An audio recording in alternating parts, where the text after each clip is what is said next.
Good morning, everyone. Good morning, madam. Good morning, madam.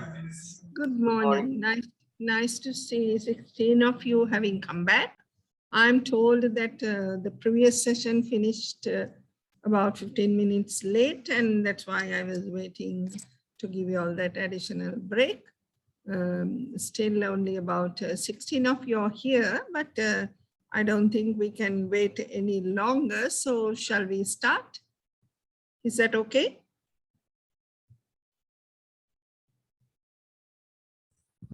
Okay, then if you all are not speaking up, that means it's not okay. I'll wait until everyone comes. Is that it? Should we proceed or should we wait for everyone to come?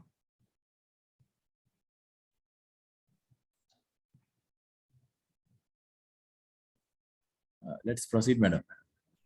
Okay, thank you. Thank you for that suggestion. And before getting on to today's session, I just want to refresh what we were discussing last time. Last time we did an overview of organization behavior in the first segment. And secondly, we talked about knowledge in organizations. Okay, may I ask from anyone, what do you mean by organizational behavior? What did you get by organizational behavior? What does that mean? Just in your words, what it meant to you.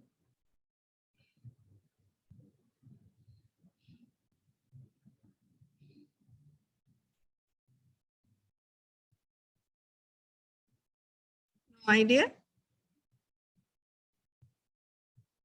The conduct that should be maintained in an organization by a professional, May I know who's speaking? Can you identify yourself?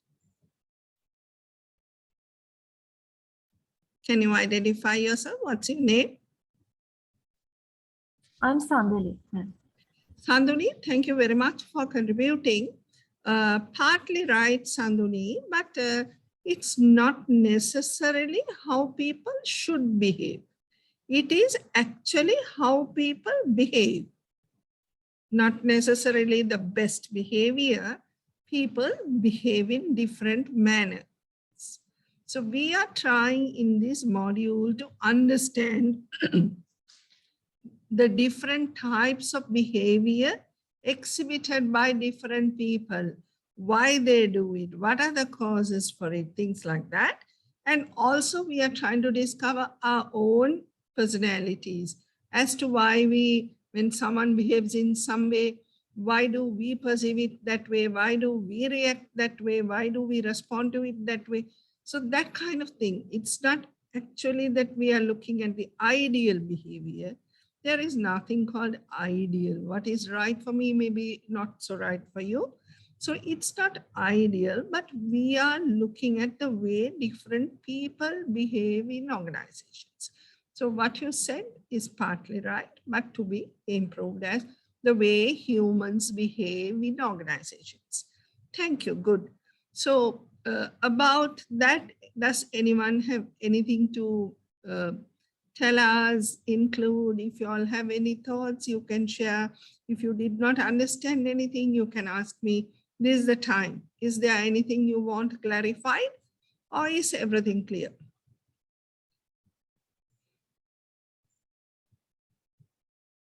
What does silence mean? Clear, not clear? Don't know? A, B, C, which one is it? A, clear. B, not clear. C, not sure.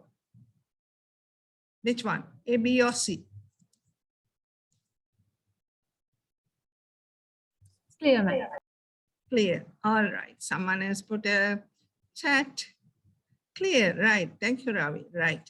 So if you all at any time have any disagreement, need clarification, what do you have to do? What do you have to do if you don't understand anything or if you disagree? What do you have to do? What's the behavior expected? please interrupt. That is what is expected, right? Raised hand, Ravi. Yes, Ravi, you raised hand. Ravi raised. What's that? To interrupt, we can raise hand. Yeah, right. Okay, okay. Good, good, great. Good to interact, you know. Do you like, okay, let me now digressing from the subject of OB. What do you think about online lectures? What is your thinking, open thinking, honest thinking about online lectures? There are pluses, minus. Okay, sorry. We can attend from anywhere we are, ma'am, rather than going into the PIM. Yeah. So that last week I was on duty, but I could attend the lecture, sir. So it is convenient. Yes, ma'am. Right. Any other convenience? It's safe, you know. Even today, we can't say that we are out of the problem. In fact, the problem is aggravating now, more cases coming. So the safer it is to stay away from people as much as possible. So in that aspect, not coming here, meeting others, intermingling, all that is not very safe. So in that angle, online teaching is easy. And another advantage, we are putting in the recording. So you have access to the recorded lecture all the time, anytime you want. You can revisit, you can listen to it any number of times. Yes, a lot of advantages. Even for those reasons, I also prefer online work, but there are some terrible disadvantages for those who are teaching. See, now it's not like teaching is very difficult if you're not seeing your participants right in front. See whether you understand, whether you nod, whether you fall asleep. If you're meddling with your phone, then we know that my lecture is boring. Right? I have to do something about it. Somehow, your presence, seeing you all, is very, very motivating for us teachers, which is a big drawback in the lectures. I feel it absolutely acutely whenever we do lectures, because not that I'm saying that you all are doing it, it is even possible people just log in and then are not there. Even that is possible, because one doesn't have to have the video on. So it's like talking to a blank wall. It becomes boring. We don't know whether people understand, they don't understand, they are liking this, whether they are agreeing. All that kind of doubt is there. So that is the disadvantageous part. But when it comes to, you know, later you all will be doing projects. So I do project supervision where we interact with students one-to-one. Those I strictly do online. I don't get a single student to come here because it's one-to-one. It's perfect. I have managed to develop the technique of doing it. So one-to-one, when we are speaking, we'll see the student and they are talking to us. It's not talking to a whole big class. So like that kind of discussion, I like the online, but lectures, I can't say that I enjoy doing online. But let's make the most of the current situation. This is not your choice or my choice. So let's reap the best benefits of convenience, recording being there. You can multitask, you can attend to your work as well as do the lectures, all that kind of thing. But what we can do to improve is, please, while you're in the class, please communicate. Talk, interact, agree, disagree. Disagree, perfect. Tell something of your own experience, which will make it more lively and interesting for the lecturer also. Thank you for that. Then we went on to two types of knowledge in organizations. What are those two types? classification of two types of knowledge. Anyone can recollect what those two types are? Explicit and tacit knowledge. Excellent. Explicit knowledge and tacit knowledge. So what is tacit knowledge? That is within an expert person. It's there through their experience. It's inborn kind of a talent. Whereas explicit knowledge is documented, written down, taught to you, that sort of thing is explicit. And then we saw the Secchi cycle, where different forms of knowledge get converted from one to the other. What were those? Tacit knowledge became one person's tacit knowledge can become another person's tacit knowledge by associating, observing, working with that person as an apprentice or an assistant. You try to grab, but how are they behaving? How are they working? That is tacit to tacit. Then what was the next? Tacit knowledge can become explicit knowledge. What is tacit? You try to document, write manuals, procedures, SOPs, all that, where others can look and learn. So to the best possible ability, you try to translate tacit into explicit. That's the second one. Third one, different types of explicit knowledge are combined together, and you put something else together, a holistic thing.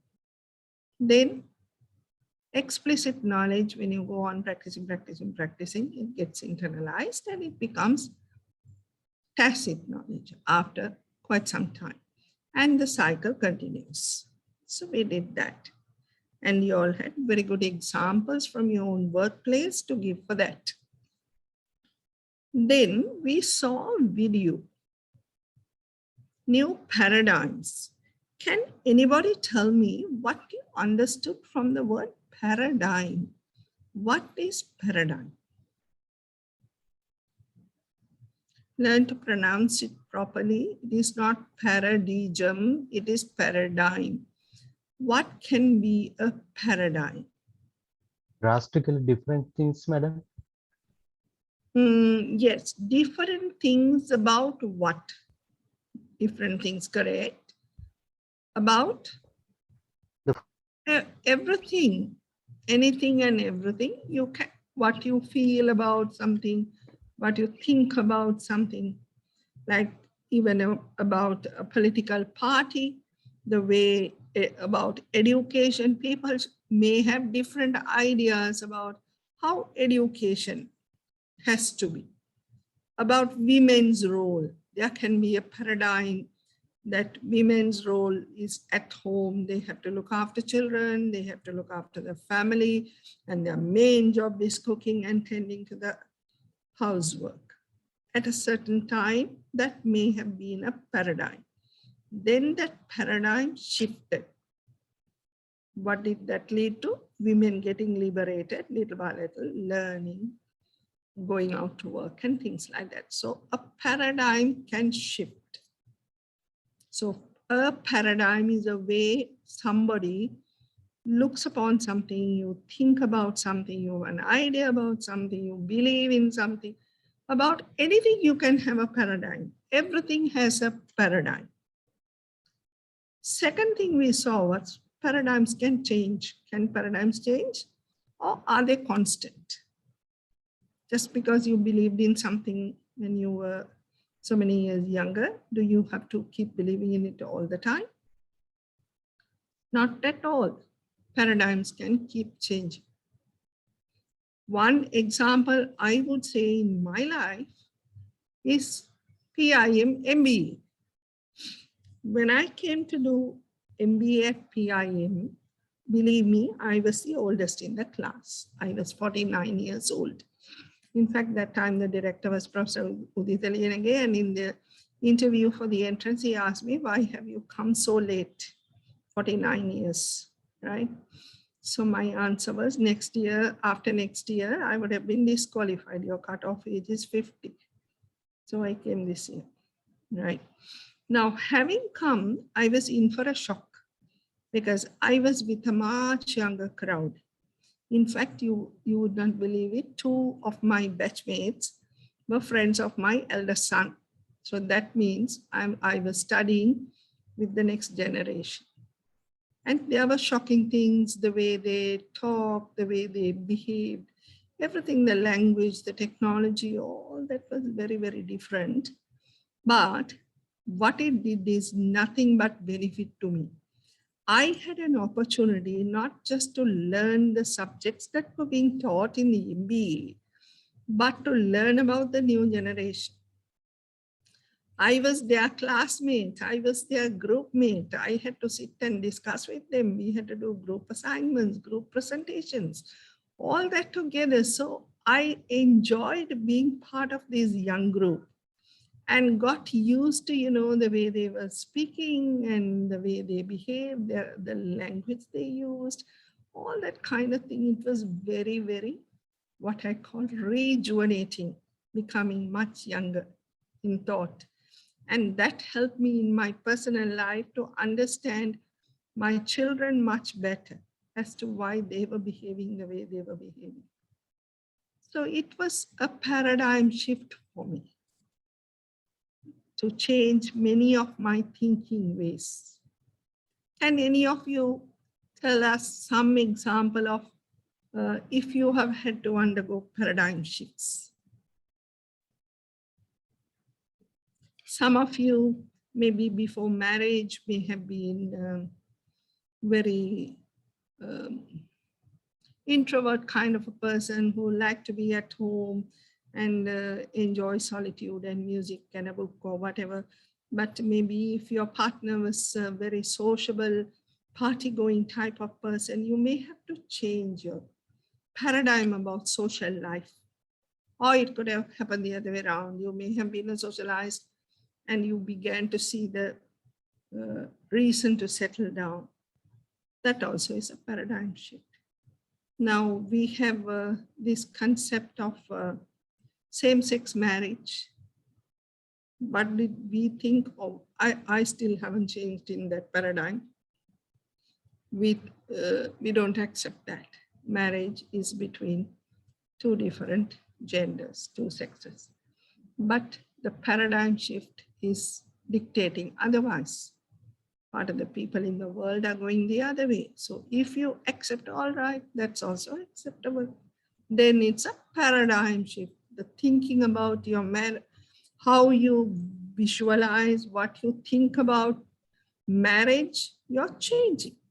This is what it ought to be. You thought earlier, now you're saying, all right, that's also okay.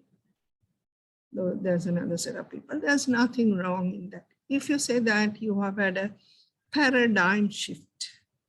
In management, there'll be much paradigm shifts as you go up the career ladder. When you were in the lower ranks, maybe you would have looked at things in a different way. This is how it ought to be done and things like that. But if you become a big boss, you'll be taking an overall view. And then you're thinking what should be, what should not be, maybe changing, paradigm shift. So paradigms are there about everything, but paradigms can change. But it's a big challenge. People resist changing. People resist changing their paradigms. But that's the sad part of it. While paradigms are good, unless you know what you think your standing is about something, you can't take a decision. You need to know what you believe in for you to take a decision. So paradigms are good. But what is bad is something called, it came in that video, it's called paradigm paralysis. That means you think my paradigm is the paradigm, there's nothing else, this is the correct thing. That is not right. If things are changing, if times are changing and new things are happening, you need to be flexible. Think, can there be another thing also which is beneficial? Now, even when we talk of teaching, had we stuck to the paradigm of teaching, saying that all teaching needs to be done in person in class, if that had been the paradigm, and if we had been paralyzed and stuck to it, what would have happened with COVID? So one has to shift the paradigm, not be a prisoner of paradigm paralysis. So those were the points that were there. Anybody has any comments over that video, or would you all like to add anything?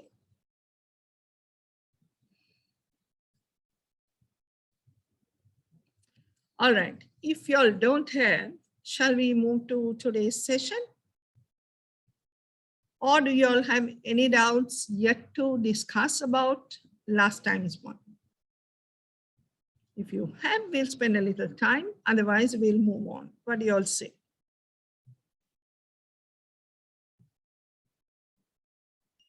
We'll move on, ma'am. Okay, thank you, Ravi. And today's session is personality. So we are going to delve deep into personality to identify different types of personality, trying to identify who we really are, what type of people we are, each one of us. So for that, there are certain tools. I'm going to introduce a few to you today. Using that, you're going to identify, okay, I'm this type of person, I'm that type of person, and the other. And we will also see for each personality type, there are certain typical characteristics. So if I belong to this group, my typical characteristics are this. So let's see whether we conform to that. All right, personality. So what is personality? Okay. This originates from the Latin word persona, which means a mask. You all know what masks are. People in dramas, in cinema, theater, they wear these masks. There'll be a king, there'll be a demon, there'll be a queen, there'll be a comedian, a clown. They put on this mask. And when they put the mask, what happens is they pretend that character that is being depicted by the mask. So if you wear a clown's mask, you behave like a clown. If the mask shows to the viewer, whoever is looking at it, this is the mask, this is a clown, then the person behind that now cannot act like a teacher. The person behind that clown's mask has to behave like a clown. So this persona or personality is what shows about your inner self outside, right? In ancient Latin theaters, masks are used to represent characters. Even in Sri Lanka, we have all these Muppet shows, and you have all these different yakas coming and dancing and all that. And when they put the mask, they behave like those characters. So that is persona. Okay. The individual differences in character, characteristic patterns of thinking, feeling, and behavior. Now, what does this mean? This definition is given by APA. Any recollection of what APA stands for? Any idea? What is APA? Have you all heard that name before? APA. No? New word? Ever since you all started PIM MBAC, did anyone come and talk to you about APA? Presentation guidelines? Yes. American Psychological Association. And if not mistaken, I think I'm the one who talked to you about it. Right. So the definition of APA for personality is individual differences in characteristic patterns of thinking, feeling, and behaving. That is, if you have two different people, each person's way of thinking is different. Because their way of thinking is different, the way they feel is different. And because of their feeling is different, their way of behaving is also different. So all these three are connected. Your thinking pattern, feeling pattern, and behaving pattern. About the same incident, about the same phenomenon, two different people can think, feel, and behave differently. Let's say your boss comes and says something. One person takes it very positively. He says, okay, he's saying this for our good. Therefore, that person doesn't feel angry, and his behavior will be correcting himself, getting motivated, and working more towards the organization's betterment. Whereas the same message or the advice or the whatever lecture given by the boss may be taken differently if another person in the department is a negative thinking person, and he will get very angry. Why is he saying like this? And we are working so hard every day, and after all this working, this is what we get. Therefore, because of the way he thinks and because of the way he felt, he's behaving in a different way. What? I'm not going to work. I'm going to do only half the work. Whatever I did was not appreciated. Whatever I do is not appreciated. So let him have it. I'm going to work even less, work the role. So see, the same thing can be thought about, felt, and behaved differently by two different people. And what makes that difference? Their own personalities. One person's personality is different to another person's personality. Because of that difference, individual differences, characteristic of each person, they think differently, they feel differently, and they behave differently. So that is about personality. All right. If we think that personality differs, your personality is different to mine, my personality is different to the next person's, what decides why is personality so different? What do you all think? What can be the difference?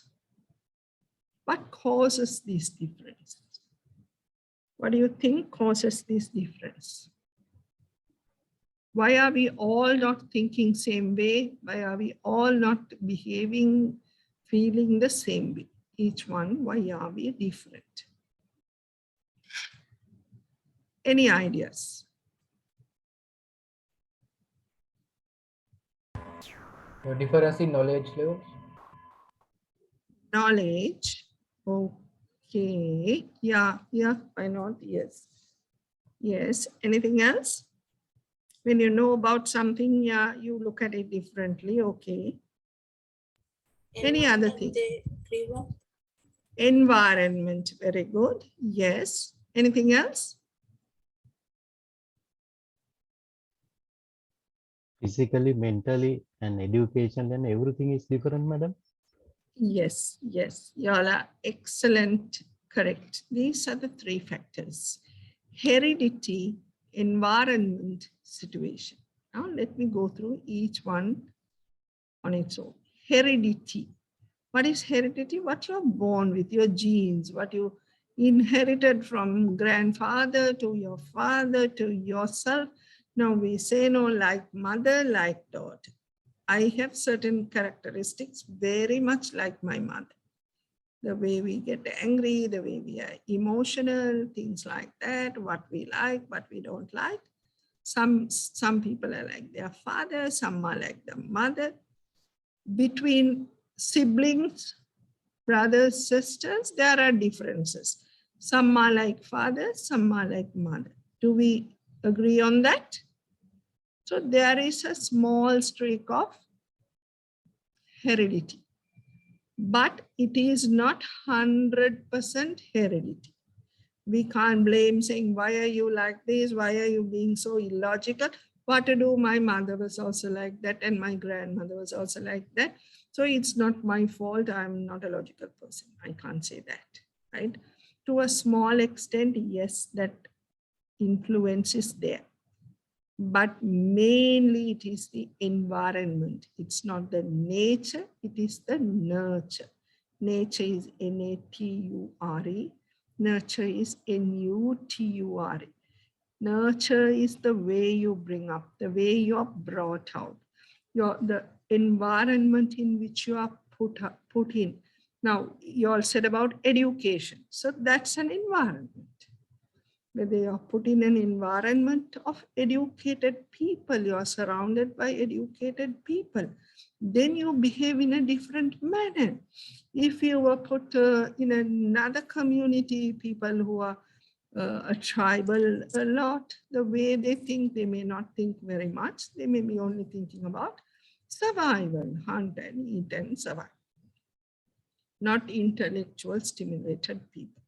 So a lot depends on environment. In fact, it may be only about 10% heredity and about 90% environment. There was a report of a study done by Time magazine long time back. They studied a pair of twins. There were two boys, twin boys, born to a set of very poor parents. They couldn't care for these children, so they wanted to give up these children for adoption. So they gave the children to some adoption agency who advertised or whatever, had their own mechanism, and they were screening potential foster parents to give the children to. Now, there was one set of parents who came. They were very rich business people from the top class of the society. They came and took one of the sons. One boy went to that family. And having gone there, he got the best of everything, the comforts, the living style. He was with the most educated and the top class society business people. He went to one of the best schools, best universities, and he was looking after the father's big business he was involved in, and he was a big man in that huge big business conglomerate. Now, what happened to his twin brother? The twin brother was adopted by another set of people. They were from a middle class or a lower middle class family. What this agency didn't know was that these people were into very illegal businesses, maybe drug trafficking or I don't know, smuggling, what. They were really in bad business. And from small age, that is what this little boy saw. That is the environment in which he was brought up. The community, the people who came to visit his parents, what was happening around him. And what happened, he took after the father's business. So all he was trained for was to continue with his father's business, which was an illegal business. And then, of course, he was caught by police and he was landed in jail. And then it was at that time that this Time study was tracking these people's origin. And they did this study. They went and interviewed both these people. They knew these were twin boys and they interviewed both of them. And surprisingly, there was one question which was the same that they asked from both boys. And both young men had given the same answer. The question was, what makes you what you are today? What makes you what you are today? And the answer given by both young men was, what else, given the environment I was brought up in, what else do you expect? So that shows the boy who was brought up to be a business leader in a very cultured, sophisticated, good-mannered family, educated, became that. His way of thinking was shaped like that. Even though heredity was shared by the other boy, same genes, twins, that means they have more connection than normal siblings. They were twins, they should have been identical. Whereas the second boy, he was a criminal. Why? Because of the environment. That shows what importantly determines personality. More than heredity, it is your environment, making you who you are today. Thirdly, situation. Okay, you have a personality which has been something which has been shaped by your heredity, your environment and all that. You are a particular person. But maybe there is something happens, a situation, a turning point in your life, some triggering event. Something happens which changes the whole thing, and you have to change your personality. The situation has to change. Examples. Now, you would have known now Mrs. Sirimavu Bandaranaike. While her husband was living and prime minister, what was she? Was she a politician? No, she wasn't. What was she? A housewife. Looking after the family, his betterment, all that, running a beautiful family. She was there in the background. Suddenly he dies and he's shot, and then she is elevated to the point of a prime minister. Now, can she have the same personality and behave the same way, think the same way, feel the same way, behave the same way as the housewife before? No, the situation has arisen for her to take on a different role. Therefore, she had to change her personality. Certain changes have to be made. So what does that show? Personality can be changed, adaptable, flexible. To some extent, you can't be extremely different. I have a personal experience. If I take my husband, basically he's an introvert. What he likes is to stay home. After work, he loves to come, stay at home, not socialize, not go for parties, not see people, no dinners, happy to be at home. He enjoyed life like that. Most of his working career, he was like that, but then he was working for a bank, and then gradually he got moved up in his career. And well, he realized that in 5-6 years' time, he is going to become the managing director of commercial bank. Now, in that kind of a post, up to then, he had been concentrating on his technical abilities as a banker. But that kind of thing will not work if you become the managing director. You have to have your social skills. You need to talk to people, business people, go out, meet them, because that is what that position demands. The top man in an organization can't be seated behind table and only writing and doing the backside work. So this situation demanded a change in the personality of this person. I'm talking about my husband. And I saw him realize it. Being a mature person, he did realize this change is required, and he embraced the change.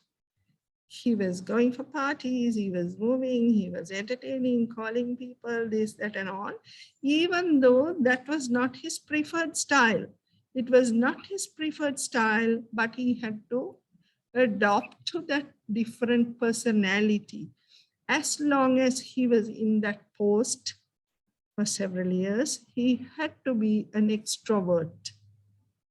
But what happened is, I told you, all those years, basically he's an introvert. And when he retired, happily he returned back to his normal stuff. Right? Well, it's not that he doesn't go out at all, but not that all the time, every day, one day, 3 occasions, that kind of thing stopped. So situation also requires changes in your personality. So your personality can be determined by heredity, mainly environment, and then also situation. All right, what do you all have to say? What are your examples? You all must be having enough examples where you have seen this kind of changes happening in your colleagues, your bosses, your friends, your family, due to environment, how people have changed.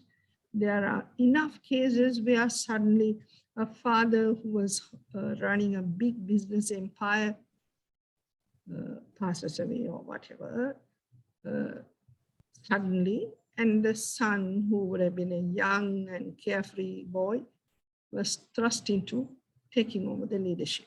And then all that playfulness, everything had to change. His personality would have undergone drastic change because of that triggering situation. Any examples from your end? Did you all see any personality changes because of these three factors?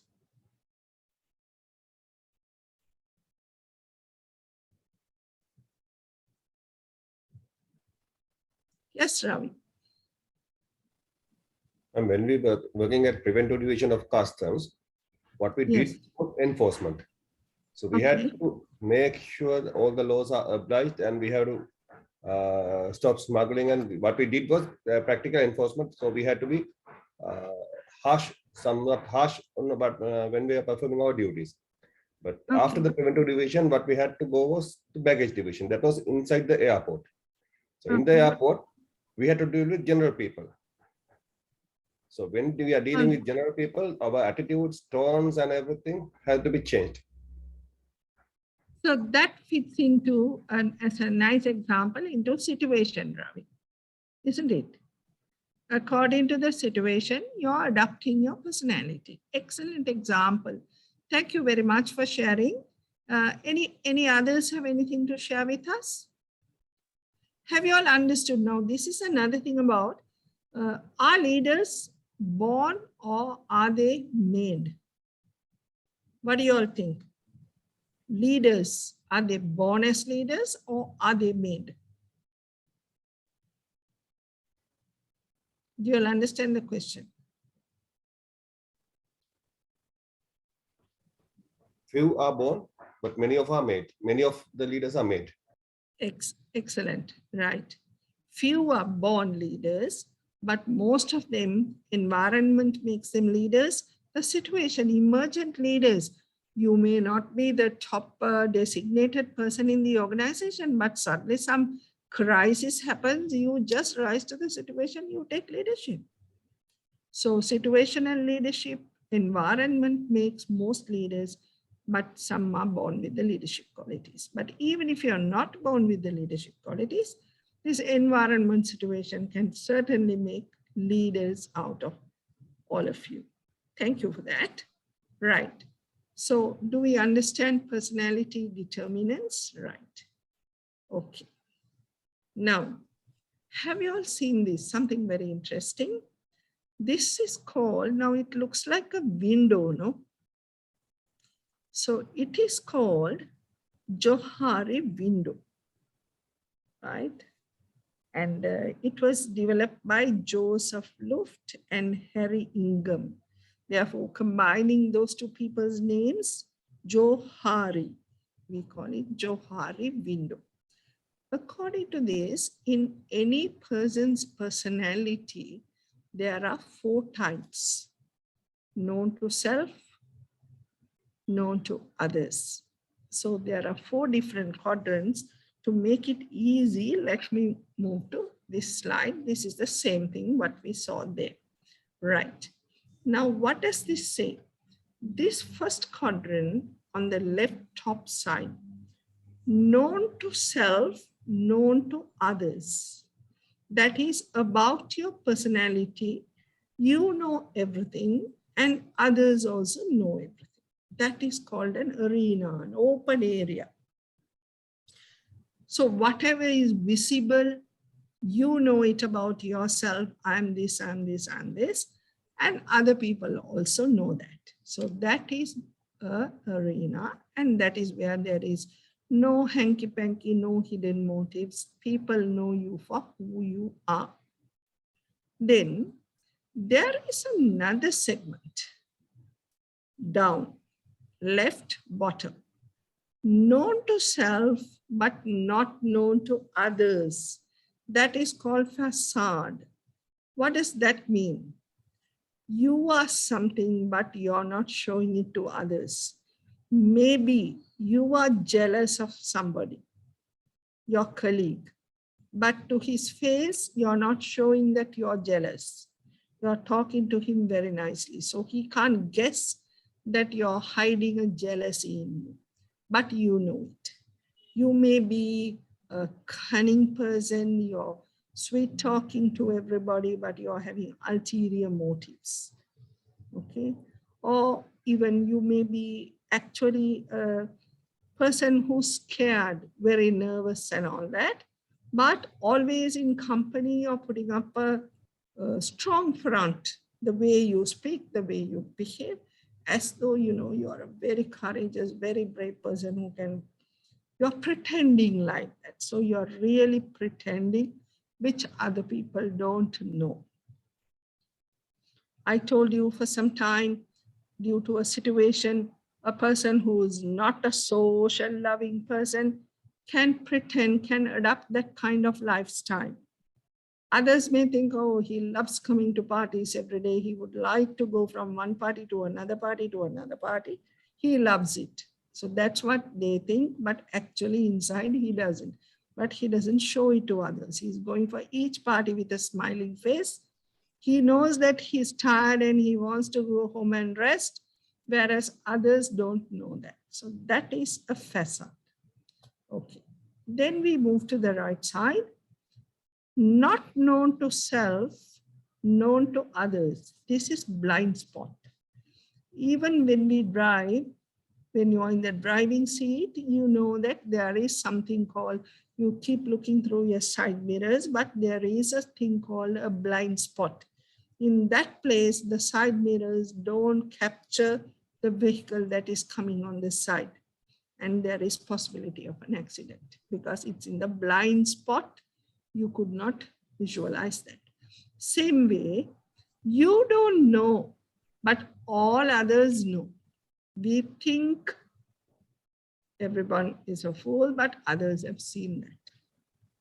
Sometimes there are certain mannerisms, certain people, when they go up in the stage to speak, they may be doing funny gestures. It's not that they purposefully do it. It comes, their hand movements. Some people may be doing like this, like this, like this. When people start talking, how many of you are Toastmasters? Are any of you in the Toastmasters club? Any one of you? Now this Toastmasters club, if you all are not there, strong advice is, PIM has a Toastmasters club, please join. Toastmasters is all about improving your public speaking abilities. Did Mr. Tarindu do some lectures for you sometime? Yes, madam. You all have, so he may have talked about it. Tarindu is a Toastmaster himself, but Tarindu is not in the PIM Toastmasters club. Mr. Jitendra himself is a Toastmaster, so you can even ask him. If you all are interested, drop me a mail. I will give you the contact details of PIM Toastmaster Club.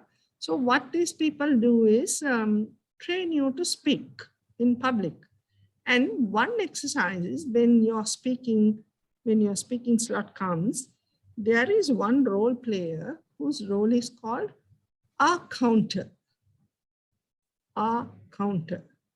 Now, what is our counter does is now when you're speaking, somebody is checking timing. If you're given a 5-minute slot to speak, they will check and tell how many times did you, how much time you actually took. So that's a mistake. No, time management has to improve. Then there is someone called grammarian. The grammarian will check whether you're making grammar mistakes, English mistakes. Then this a counter person. That person's job is to write down how many times you say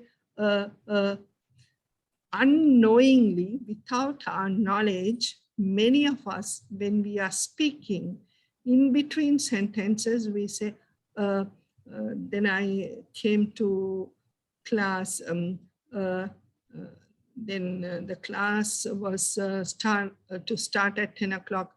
The lecturer got half an hour late. That thing is coming involuntarily. Have you all noticed that in some people, many people have that way of speaking. Some others have, and to combat that, our counter's role is to count how many times this person within that 5 minutes said, So at the end of it, when a report is given out about your own performance, you will say, so many counts. So what does that mean? It's a note to you, you're saying this, please be mindful and please improve. Not to find fault with you, not to criticize you, but we can't be having this blind spot because we ourselves don't know about us. Now say I'm delivering this lecture. Supposing that lecture is terrible, you all can't understand whatever I'm saying, either my language is not good or my slides are not good, you can't comprehend, you can't connect with me. I hope that's not the case, but whatever there is, right, the negative points, unless you tell, we will not know, or I will not know. I'm doing that mistake, not purposefully, no, because I don't realize that I'm doing that mistake. That is the blind spot. So this is not only about speaking, about any other behavior of ours, our personality, whether we are getting too angry, the words we choose, whether I'm using harsh words towards people, perhaps, but we don't realize that. Without our knowledge, we are saying that. But others may be noticing and knowing that, yes, they are doing that. You know, another very personal example, long years back. This is when my son was 5 years old, 5 years, now he's 33. That time I had a maid and I was pulling her up for not doing something or not telling me something. Okay, something was broken or whatever. And she had not brought it to my notice. And I was telling her, you should have told me, it's all right. If it happened, you should have told me. Why didn't you tell me? I went on asking her. She didn't reply. This 5-year-old boy, he told me, Amma, do you know why she didn't tell you? Maybe she was scared of you. It was as if someone slapped me hard. See, what that 5-year-old child saw, I didn't see. So that was my blind spot. Why I'm sharing this very personal experience with you all is there's nothing to be ashamed of making mistakes. As mature people, as educated people, we should be aware of our own mistakes and learn from them and correct. So what I'm saying is an example of a blind spot. I did not know that my words could have frightened that maid. That's why she did not answer. I'm asking, why aren't you talking? Why aren't you talking? This boy tells me he is not talking because she's scared of you. Oh, what a shock it was. Right. So there are things in your personality that other people are acutely aware of. They can see when they look at you, they see this person is having these mistakes. Someone may be going on boasting. They don't know they are boasting. Others all know. Some people take the mic. You're given 5 minutes to speak. You take the mic and you go on and on and on and on. Other people can see the person who's talking and talking may think all are enjoying his speech. So there are many instances of blind spot. Take our dress style. Maybe we dress something and we think it's looking good. It may be horrible. Others may be thinking, my God, with her size at her age, this is a kind of clothing that she should be wearing. But I'm not aware of it. I think it's beautiful. So blind spot. So how do you get over this blind spot? This is a very important area. Very important area to overcome this blind spot. How do you think you can overcome this in your personality? What you don't know, your weaknesses, one way. Tell me one way. Each one of you, if you can contribute one. You can have a good friend, madam. Excellent. a good friend, a close family member. Actually, it is your family and those who are very close to you, they are the ones who will tell you the truth about yourself because they want you to improve. Many others, if I go and ask, how was my lecture today? They'll say, fantastic. But those who are very close to you may come and say, you made this mistake. Okay, I'll share another personal thing with you all. Now, when we started all these online courses, I was doing lectures or lecture supervision, more than lectures, it's not lecture is rather routine, but I told you about this one-to-one supervision of projects. That thing, when we do, I'm a bit of a perfectionist. So when students don't measure up to that standard, I pull them up and I criticize and I say, this is wrong, that is wrong, this is wrong, that is wrong. Correct. It goes on. Now, again, when I do these things from home, family hears. I have a family which is very critical of me. Why? Because they care for me. They all had a chat with me and they made me realize one thing. Why are you pushing students that hard? So I said, well, if I don't push them hard, they will make mistakes. So they asked, so what? I said, if they make mistakes, they won't get good marks and it will affect their performance finally. Their question was everyone aiming for a merit like what you did?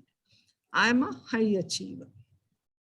I give up anything, sacrifice a lot to achieve high. That personality also we are going to talk about in a while. But everybody is not that. All who are here are not looking for a merit grading. Some of them may be very happy to get an ordinary pass. So they told me, why on earth are you pushing them so hardly, giving them such a tough time? They may not be wanting 90 marks. Just because you want 90 marks doesn't mean they also want 90 marks. Believe me, that was another learning point for me. That is, I was pushing everyone to achieve high. So because of that feedback of my family, now I have changed my approach. Those who want to work hard, I push them. Those who are on merit grading already, I give them a very tough time. But if somebody is already only having 70% average, whatever I do in the project is not going to give them a merit. So why give those poor people a tough time? So what I'm trying to say is feedback from people who care for you, people, your family, your friends, in your organization, get feedback from your peers, not just from top, from bottom, 360 feedback. Try and get as much feedback as possible, all the time trying to find out what your mistakes are, which you don't know. This area on the right top is very critical to a person's personality. Oh, I have told so many examples about myself and how I have changed for the better through good feedback. And mostly it was people who are close to me who will tell the truth about my own failings. Others may think, my God, if we go to tell, she will get angry, she will reduce marks, she will scold us, this, that, and the other. And they will praise and say, you were fantastic. That's not what we want to hear. If you're a mature person, that's not at all what you want to hear. You must try to unearth what is in this quadrant, the blind spot. And the more this shrinks, you will become a better personality. You must know as much as possible about your own self. There should be hardly anything left out without your knowing about yourself. Try to understand yourself first before trying to understand other people, before trying to be critical of other people, trying to analyze why that one did this, why the other one did that. You have to know what you did wrong. So blind spot filling is absolutely important. There is yet another one. not known to self, not known to others, unknown. Very sad, very dangerous. Nobody knows. This one, at least, even if you did not know, there is a chance that someone will tell you. At some point of time, someone will say, hey, don't bore us, man. We have had enough of this. But here, you also don't know, others also don't know. You will only realize it after the damage is done. Serious incidents have happened where people even commit murder and do the worst possible things. And then once the thing is done, they cry and break down and say, I cannot understand why I did that. They themselves can't understand, but in the whim of the moment, that moment they couldn't control themselves, they just go and commit something very, very drastic. People who have committed murders and big crimes and all that later regret. And other people also say, my God, he was such a calm, quiet person. We never expected that he'll do a thing like that. Have you all heard stories like that? Have you all heard stories like that? People whom you never thought will do things like that suddenly do the unimaginable. They also never knew that they could do it. You also never thought you could do it. There are enough stories like that. So that is a very dangerous area. And why this happens, an explanation is coming in one of the later sessions on emotional intelligence. Under that, we are covering that as to how this phenomenon happens. But all the others, we should have reasons. Right. Any questions?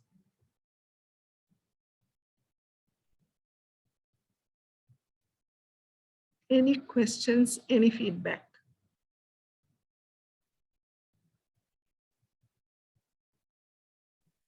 No questions, ma'am. Questions. Okay, but please think about this. Now, when you all go back, please think about it. These are beautiful concepts for us to think about and try to delve, reflect, and try to fill in and understand ourselves. Okay, now supposing I gave this as a homework, write in bullet points, fill this table, these boxes. Can you all do that at home? Is it possible? Yes, ma'am. Yes, madam. Or will you fill this unknown box? We will not fill it, ma'am, because we don't know. Yes. Yes, that box you will not be able to fill. Okay. The others you should be able to fill, and I think it's good for you to do that. The first two on the left side, definitely you can fill. All what you know about yourself and others know about you. You are so and so. This is my designation. This is my education. And he is normally a very calm person. He's a helpful person. He's a very generous person, or he's an angry person. He doesn't give money, things like that. Whatever you know about yourself and what others know. You know, but you're not letting others know. That is purposefully you're doing that. That also you know. This column you will get to know by asking your close ones about your own weaknesses, which you are not aware of. Some of your weaknesses you are aware of, but some others you may not be aware. So it will be a good thing for you to follow that. Right. And we should all try to move this one, the blue one, known to self, known to others, become the predominant quadrant, shrinking the others. Madam, can I ask a question? Yeah, you can definitely. Madam, when some people, when very calm and quiet people, when they take liquor, they show some kind of unknown characteristics. Can we guess? Can we guess it by? Okay, where will you put that? Unknown. Yeah, that's an unknown behavior. He also, can't believe he did that, and other people also never thought he could do that. Right. Very good example. Under the influence of liquor, you do things. Even the explanation, as I told you, for that unknown quadrant is coming later. A scientific explanation as to why that happens like that. Thank you for that. That's a good example. Right. But madam, later on, his friends can advise them to correct this. Yeah.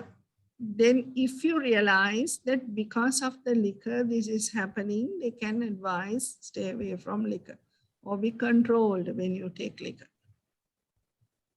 Because otherwise he will be acting like in that unknown quadrant. Good. Any other clarifications required? Okay, if not, let me move. Right, now I'm going to do a small activity, a fun activity. I'm going to show some shapes. You mark out what shape appeals to you or interests you most. Okay. All right. Remember the number, note down somewhere. Out of these, what is the shape that appeals to you most?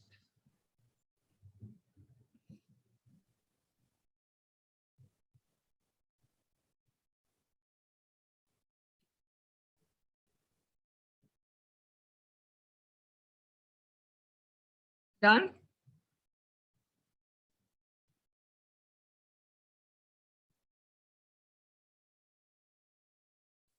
Have you all marked out?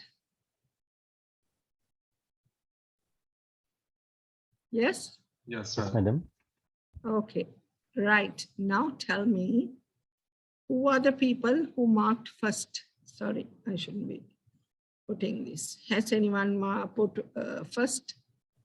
First one, Ravi? Ravi, number one, is it? Yes, ma'am. Anybody else with number one? Okay, if it is one, comes to grip with yourself often, can understand your environment clearly, prefers depth and seriousness, friendship brings peace and happiness, can be alone and still feel good. Ravi, does this fit you? Yes, ma'am. Most To of them. what extent, what percentage? 50%, 75%, 100%? Maybe 80%. Right, great. Okay. Number two, any number twos?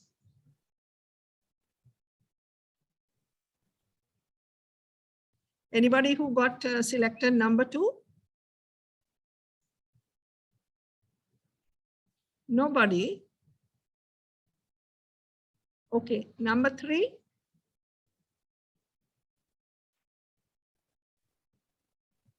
Number three. Four. Hey, you guys don't seem to have selected anything. No number four? Yes, I am. Ah, right. Salim, you have selected four. Okay, look at this. You value a natural style. Keeps feet firmly on the ground. You're a realistic person. Perceived as being warm.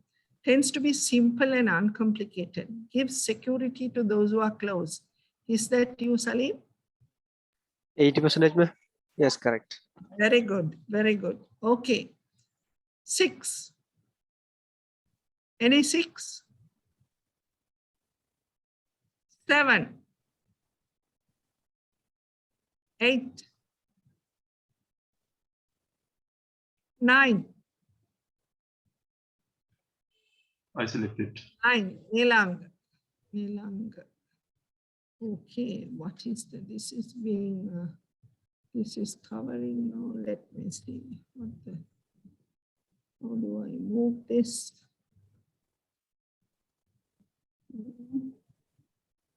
Sithira, how do I minimize this? Sithira, it's covering my heading. Make a bottom, make it down.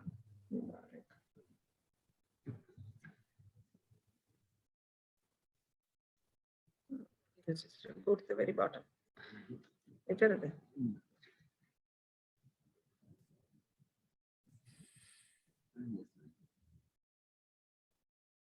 then or minimize it.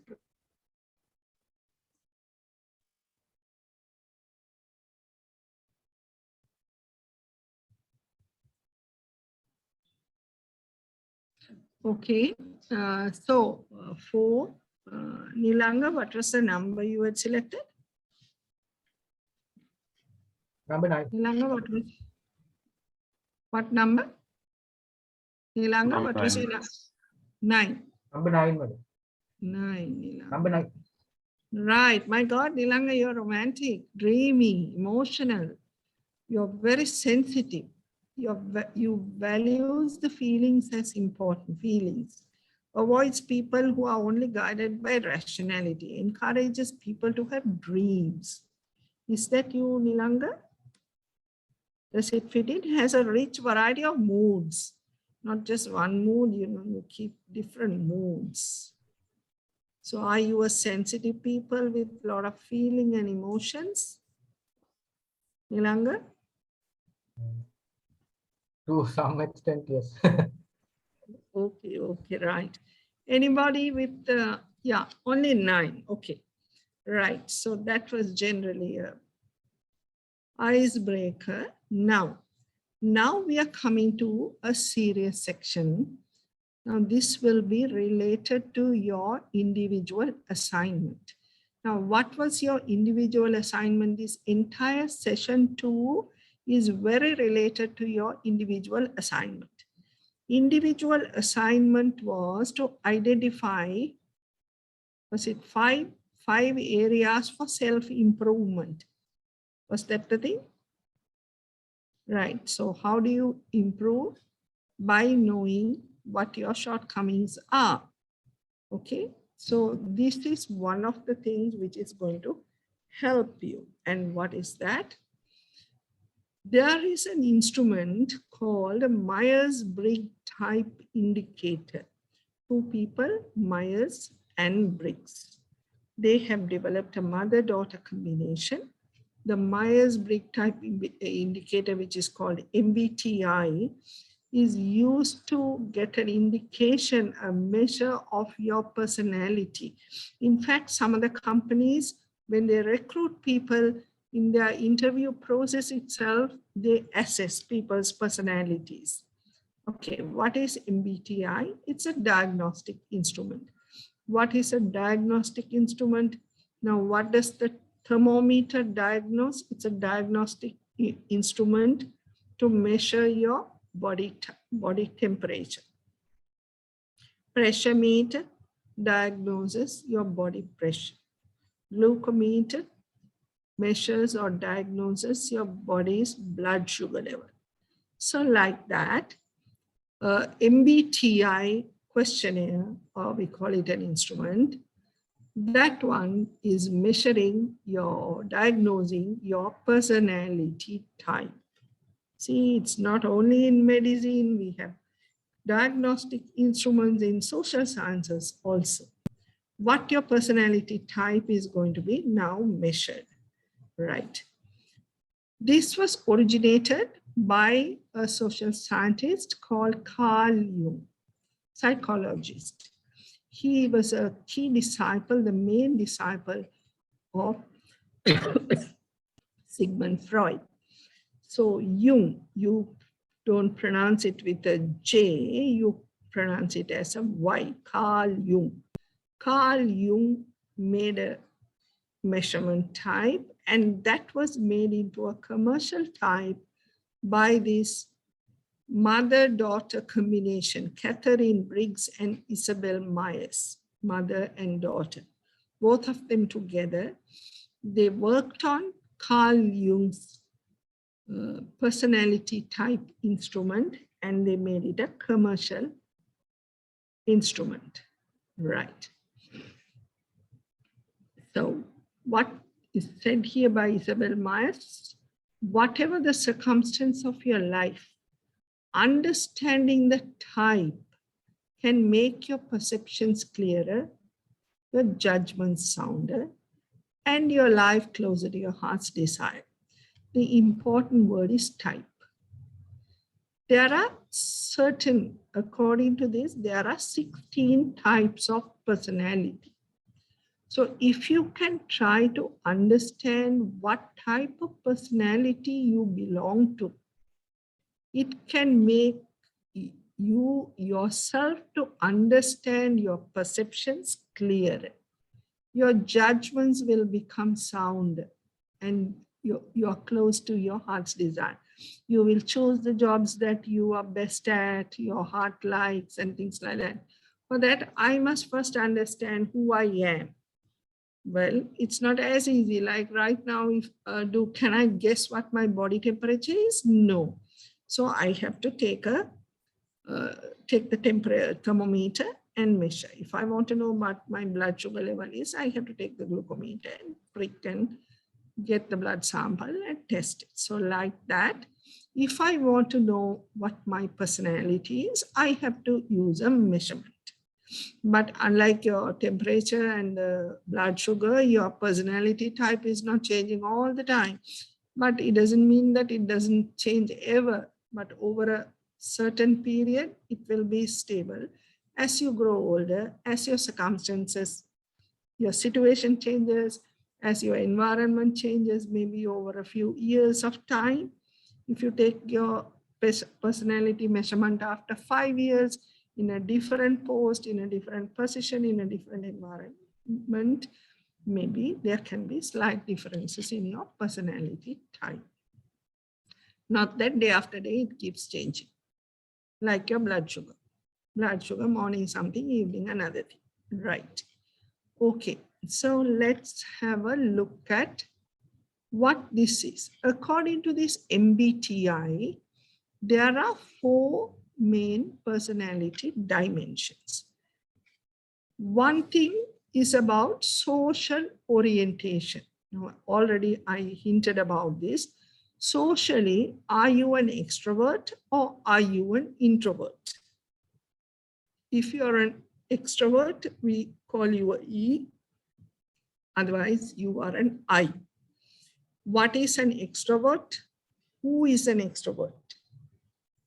Who likes to socialize, who likes to have friends, go out, enjoy yourself, talk aloud, laugh and merry-make, that kind of a person. As opposed to who's an introvert, silent to himself, doesn't like much company, happy to be at home, read a book or whatever by himself. That is an introvert, won't talk much, thinks a lot, but won't talk much. Extrovert, on the other hand, may be thinking little, talking a lot, right? So one dimension which MBTI checks is whether you're an extrovert or whether you're an introvert. Okay. Second thing, how it measures dimension personality is through the dimension of how you collect information, how you gather information. That is whether you sense it or whether you're intuitive. Sensing means whether you use your 5 senses. You need to look at it, you need reports, you need to have records, you need to touch, you need your senses, see, feel, touch, hear, all those things, taste. Whether through the sense only you will say, or whether by intuition, say someone brings a nice dish, your wife makes and comes and puts it on your table. Whether by one guess, you look at it and you say, I know this is a terrible dish. So by intuition, you know that is so. Or by sensing, I need to look at it. Does it look beautiful? What is the color? Does it look too red? Can it be spicy? Let me taste it. Is it tasting very spicy or is it bland? So to gather information, do you need your sense or whether you use your intuition? Very important for you in your role as customs officers. When you see people, whether you're collecting information, well, are these people suspicious? Are they hiding something? Should I inspect them? whether it is your intuition, whether through your tacit knowledge, intuition tells, hey, he's suspicious, go after him. That is intuition. Or whether you are relying on rational thinking, I must check, I must see, I must do a correct sampling, then only I make a decision. Your information gathering, not decision making, your information gathering. Some people are sensing people, some people intuition, gut feeling. At one go, they will gather information. Information evaluation, right? You have collected your information, but how do you evaluate them? Do you think about it and take an evaluation, or do you go with your feelings? That's the other thing. Is it your feeling or is it your thinking? With your heart, do you take evaluation or do you use your brain? Some people are brain people, they have to think and take a evaluation, or some people through their heart, through their feelings. Okay, what is next? So that is the third one. Social orientation, information gathering, how you evaluate information. And finally, why isn't it going? Reasoning approach, right? When something has happened, how do you reason? Do you judge? Judgmental. Are you judgmental? You have your set of rules, and are you judgmental or are you perceiving? It seems like this. So judgmental versus perceiving. So you can be socially, you can be either an introvert, you can be an extrovert. Information type, you can be a sensing or an intuitive person. Information evaluation, you can be a thinker, you can be a feeler. Reasoning approach, you can be judging, you can be perceiving. So using all this, so in 4 types, you have to identify your type. You have to have 4 dimensions. What's my type? In social orientation, who am I? Information gathering, who am I? Information evaluation, how do I do? Reasoning, what is my approach? So there are 4 questions you need to answer, right, to measure your MBTI profile. There's a questionnaire given. Okay, now let me stop sharing this and let me go to the questionnaire.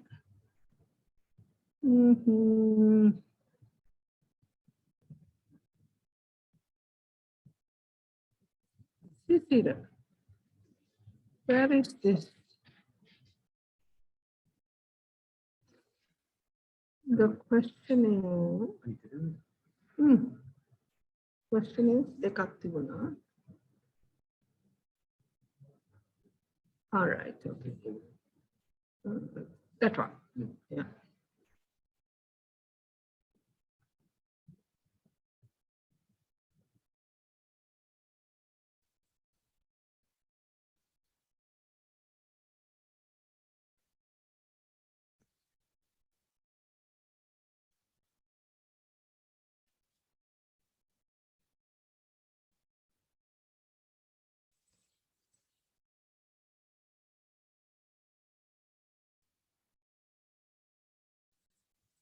Okay, yeah, is it not shared?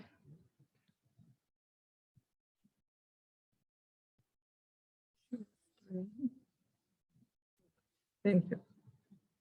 Thank you. Now make out it again. Oh, fine, that's it. Right. Do you all see the screen? Do you all see the screen? Yes, sir. Yes, madam. Yes. Right. This was uploaded also in the session 2. This is a 3-page questionnaire. There are some questions here, right? So I want you all now to pick. Shall we answer this? This is very important because you're going to find out your type. So shall we do it fast? Can you all start now? Can you all start now? It must be there. sir. Can you all download and please start ticking. First one, I would rather solve a new and complicated problem or work on something I have done before. Which one are you? So there is no right and wrong answer. Try to be as truthful to yourself as possible and work out what you actually are. We are trying to find your personality, not the ideal personality. I like to work alone in a quiet place, or I like to be where the action is. So write what you are. Okay, so please, can we go on answering these questions? Keep marking, keep marking. 1A, like that, 1B, whatever.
Have you all finished or not yet?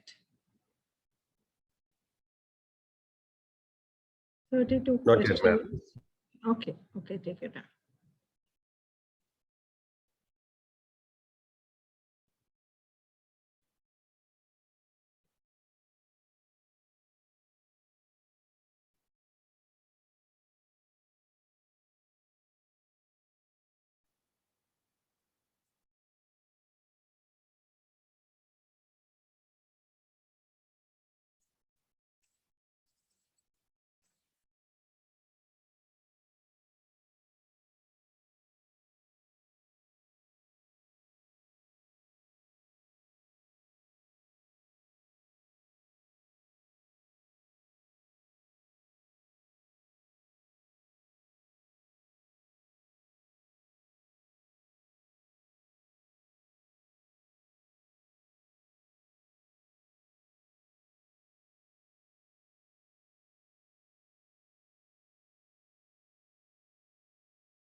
Have you all done 32? All 32 answered?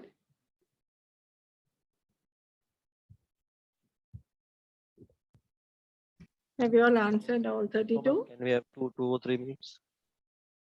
Okay. I'll give it 3 minutes.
Right, maybe you all can even complete it later. Let me tell you all how to proceed.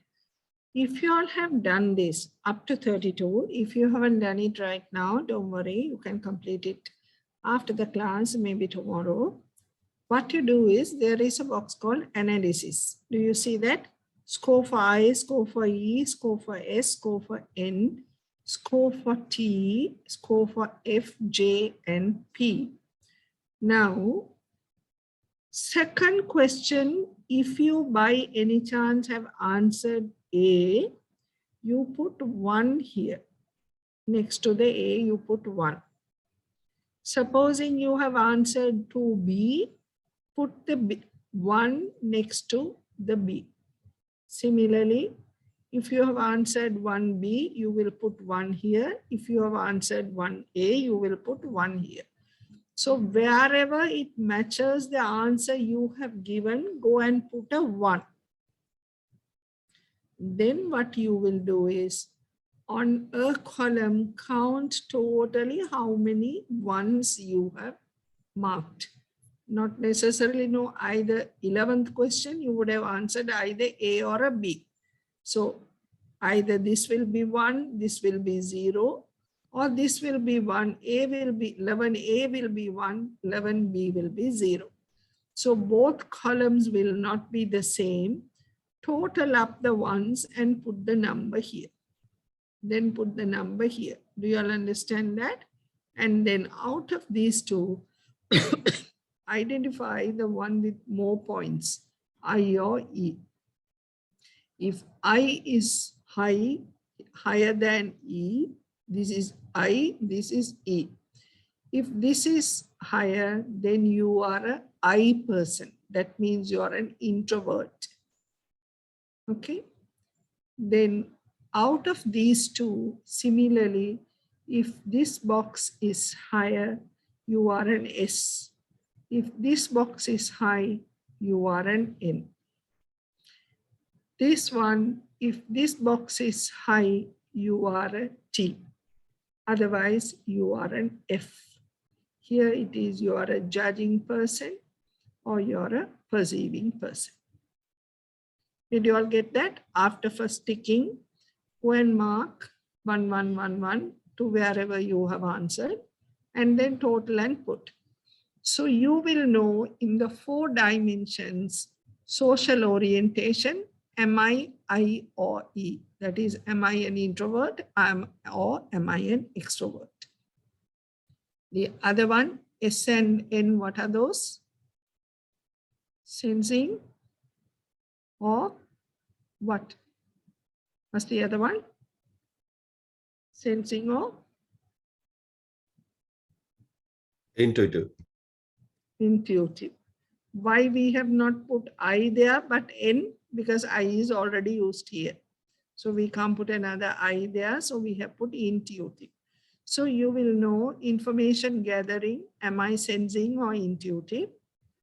Then information evaluation, am I a T or an F? Then what was the 4th one? What was the 4th orientation, the dimension? Reasoning approach. Yeah, reasoning, whether you're judgmental or whether you're perceiving. So you will know in either way, either dimension, your personality type. Now, this is where you come in with relation to your individual assignment. Let me, yes, Ravi, you wanted to ask something. And what if the scores are equal? All right. If they are equal, it's a good question. Sometimes both may seem equal, and that time you have to take a call. What is slightly more important? If both are same, well, still for all, there can be a little more inclination. Most of the time, what I am. When you see a slight difference, a slight tilt, answer for that. That kind of situation can arise. Thanks, Ram. Okay, now coming back to individual assignment. Now, supposing introvert, extrovert. Now, I told you of an example of my husband when he was down as a technical role in lower grades of the bank. As an introvert, it helped him to himself, more analytical work and all that. But in career-wise, if he is to advance, if he was doing this assignment, for his career advancement, he should realize that being an introvert is a shortcoming, that he should move on to an extrovert. So that is one shortcoming that he has identified. Now, when you are answering, don't say, I'm an introvert, I want to become an extrovert because my career advancement demands that. You give the score. Don't attach the questionnaires to your assignment, because if you assign the questionnaire to your assignment, what will happen is similarity index will go up. For that reason, please don't attach questionnaires to your assignment. Instead, you can put a table or something saying I score is equal to so much, E score is equal to so much. Therefore, I am an introvert or extrovert, depending on whichever is more. So prepare, make your own table. Give the I score, give the E score.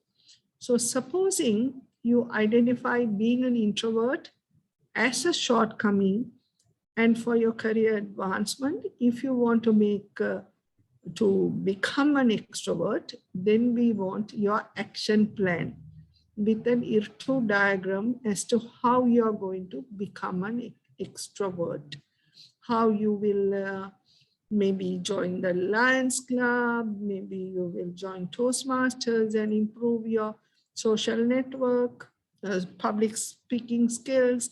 Maybe if you don't have a Facebook account, you will go into your Facebook, your social apps, you will increase like that, whatever, right?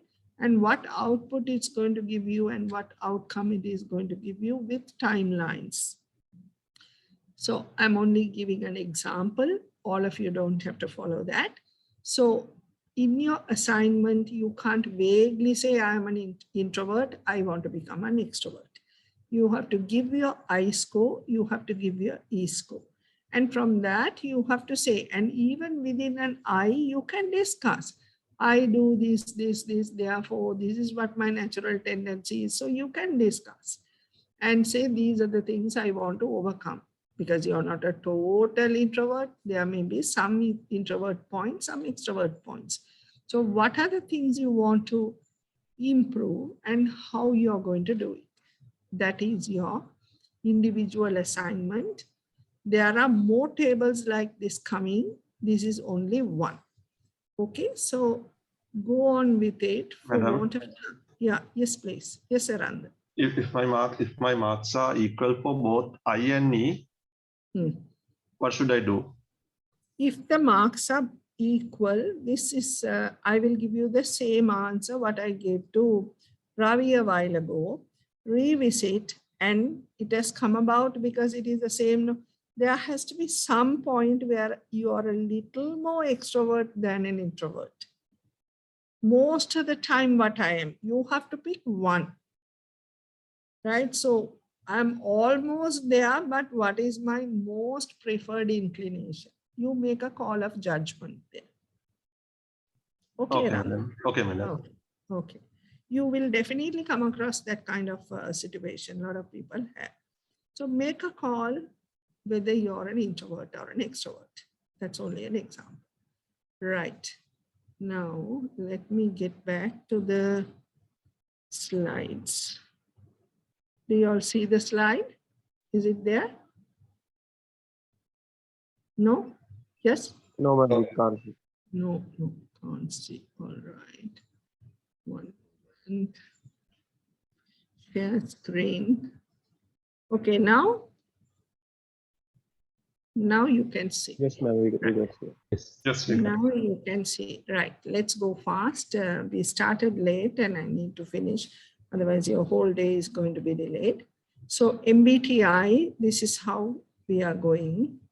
Your questionnaire, and here it is. Now, extrovert person's characteristics: outgoing, public, interacting, speaks, then things. Gregarious means, loud and laughing and things like that. Introvert is quiet, reserved, concentrate, things, reflective. Sensing versus intuitive, thinking versus feeling. Now see, the thinking person is analytical. He needs numbers. He's doing with the brain, right? Clarity with the head. That one is with the heart. They want justice. They go by the rules. Whereas feeling people They're subjective, whereas thinking person is objective. They want numbers. They don't want arbitrary things. They don't give into feeling subjectivity. Harmony, they want peace, happiness everywhere. Judge with the heart. They look at the circumstances. Whereas those who are making decisions with the thinking hat, they go by the rules. They're not bothered about under what circumstances that person stole because he was poor, he was hungry, his children were hungry, nothing works. Rule is rule. So are you that person, or are you the person who goes by feeling? So characteristics are given here. It's not difficult. Should make it clear for you to understand what your personality type is. Now, how many different combinations do you think can be there? There are 4 on this side, there are 4 on this side. So altogether, how many types can be there?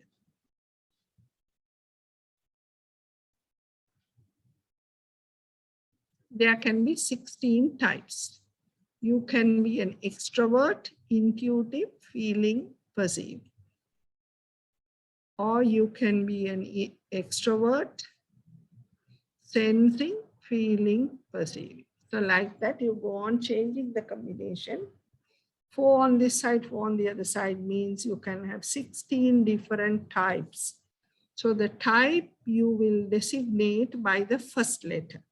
So you can either be, let's say, if you're an extrovert, sensing, thinking and judging person, you will denote your type as I am an ESTJ, or I am an INFP, or I am an EIFP.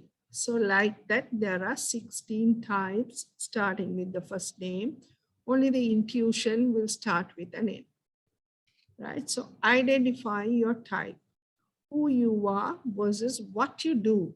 So this personality type is very much related to the kind of work you do. Now, ISTJ, I can't read it. What is this first line? Their duty. Can anyone read this? What is this first line? The duty fulfillers. Duty fulfillers, right? Let's go through. ESTJ, they are guardians. ISFJ are nurturers, caregivers, mechanics, doers, performers, artists. See, artists are generally by themselves known. They are not extroverts. They are introverts. They are sensing people, not thinking people. They are feeling people. They are perceptive people. See, that is artist. Even performers, right? So there'll be a, yes. Now look at these executives as you go on top. They can't be introvert. They have to be extrovert. They have to be intuitive. At the top level, you don't keep looking at numbers and designing. You have to take one look and you have to say, okay, this is what is happening. There is something fishy about this, intuition. And T and J, judgmental, right? They have to think and be judgmental generally. Scientists are not extroverts. They are introvert. They work inside their labs. They are to themselves, always reading, always quiet, always working hard, reflecting, all that kind of thing. Okay. Intuition, they must know, no, I'm missing something. Even though all the numbers, everything is there, there is more to it. There has to be something new. That kind of intuitive feeling should be there. There is in this, there has to be some answer. This is the germ that is going around. We are missing something out about the vaccine, something like that. They have to be thinking people. They can't take decisions. Scientists can't take decision out of feeling. They have to have thinking, analytical. And they have to be judgmental. They have to go by the rules. not by the circumstances and saying, hey, in this kind of a climate or this kind of a community, we should do this. No way. So certain jobs very nicely explain your personalities that match. Visionaries, they can't be those who look far and all, they can't be their top leaders, they can't be introverts and sitting by themselves, and they have to have the intuition. So visionaries will be on top and they have to think and they have to perceive also. Thinkers, givers, protectors, inspirers, idealists. Right, okay, that is that. But now we are going into particular types and the type of jobs. Now I cannot read this. Can someone read the title for me? Unless I keep moving this around. Ah, yes, the duty fulfillers, ISTJ. Accountants, administrators, explains I. Police, detectives, judges, they have to be introverts. They can't be gregarious, laughing, socializing, all that. Medical doctors, military leaders, system analysts, explains why they have to be introverts. They have to be sensing. They have to look at information and data and make information. They have to think about and take decisions. So if you go through like that, you will understand. Okay, this one we will put right to the bottom. This bar won't move. Okay. What is coming next? The guardians. Military leaders, judges, again, teachers, guardians, sales representatives. Now I will show you something interesting. Certain job roles are repeating. Now you saw police, you saw judges, military. That is to show this personality type also can do that. Some other personality type also can do that. The nurturers, interior decorators, designers, nurses, introverts, childcare, shopkeeper, bookkeeper. There is a commonality amongst this kind of job. Extroverts, now look here.